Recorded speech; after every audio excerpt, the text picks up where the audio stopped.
more and more sophisticated, more and more abstruse and abstract and complex. And then I reach a certain point, like, this is so above my pay grade. Yeah, I'll admit, I don't know the answer. I claim silence. I plead the fifth. I plead the fifth on all of these issues. Jake. Yeah, so Dan, do you think that the position of the Quran, the Arabic Quran being makhluk, created, is that a bid'ah or kufr? Yeah. Or is it an acceptable position? No, I think it's not acceptable to believe that the Quran is created. Okay, what status does it have? Is it bid'ah? Yeah, it's a bid'ah and it can reach kufr, yeah. Okay, is this the mainstream position of Ash'aris and Maturidis? I don't know. You don't know? The mainstream Ash'aris of today and the past, I'm they would say talking that about the scholarly position. I'm not talking about Ash'ari on the street. They don't know any of this. I'm saying the mainstream scholarly Ash'ari position. Is it that the Arabic Quran is created? I think that they hold as uncreated. They do? Can you give one evidence for that?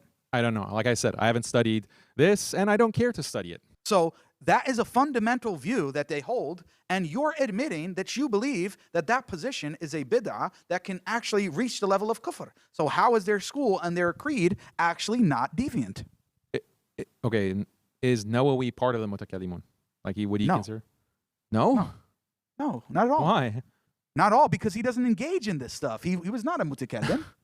And Nawawi? And Nawawi was not a mutakallim. No, not at all. Yeah, this is what I referred to. Like, the Wahhabis will just back project that, oh, Nawawi was a Wahhabi. I never said that. I never said that. So this is the point. Yes, it is You're the just showing that you don't know what the you're Ash'ari views are. That's clear. You're showing that you don't know what they are. Because I claimed at the beginning, I said in the beginning, that I'm not an Ash'ari.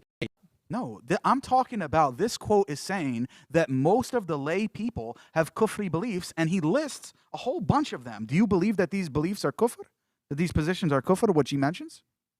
No, I don't think that, affirming a direction for Allah, is that kufr?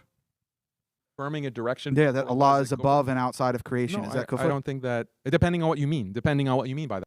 Philistine right now. And if an Ash'ari would come to say, well, actually, it doesn't matter. Allah doesn't do anything for any reason at all. Is that an acceptable difference of opinion? Allah doesn't do any. Again, this is a polemical recasting of the Ash'ari view. So that's not the Ash'ari view. You have to like ask an Ash'ari scholar to come, like have that conversation with Sheikh Yasser Hanafi, or take the plunge with the Sheikh from down under, as you call him, and talk to Sheikh Harun Kanj and discuss with them. And I want to see you ask these questions to them and get like a qualified scholar's response. So you don't know the answer. Me, I've admitted that. Yeah, I'll admit I don't know the answer. I claim silence. I plead the fifth.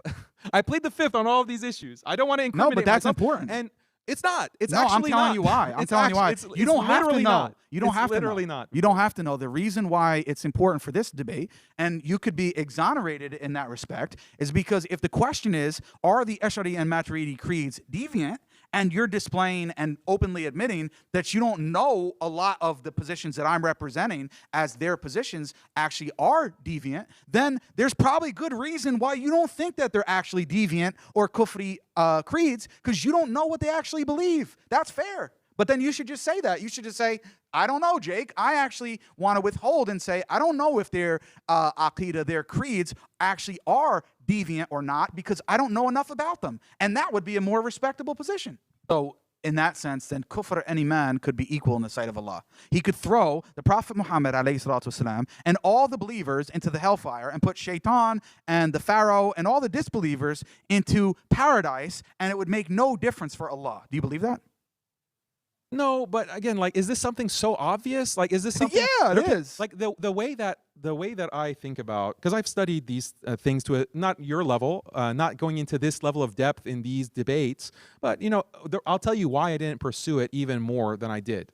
Because I go and read like a Salafi argument against the Ash'aris on one issue, and I say, wow, okay, that's a really strong argument. I guess the Ash'aris are deviant, but I'm curious. I want to know what the other side has to say. What's their best argument? So I go to the Ash'aris, and they give their argument, and it's really good. And I say, wow, that's really good. I wonder what the Salafis have to say, or the Atharis have to say in response to that. So I go to the Atharis, and they have a response. And then it just gets more and more sophisticated, more and more abstruse and abstract and complex. And then I reach a certain point, like, this is so above my pay grade, but there's no evidence of this. all And throughout the Quran. Ahmad and Ibn Hanbal, the createdness of the Quran. No, is what I mentioned. would just mention in terms of Allah doing different things at different times. Do you believe that He does different things at different times?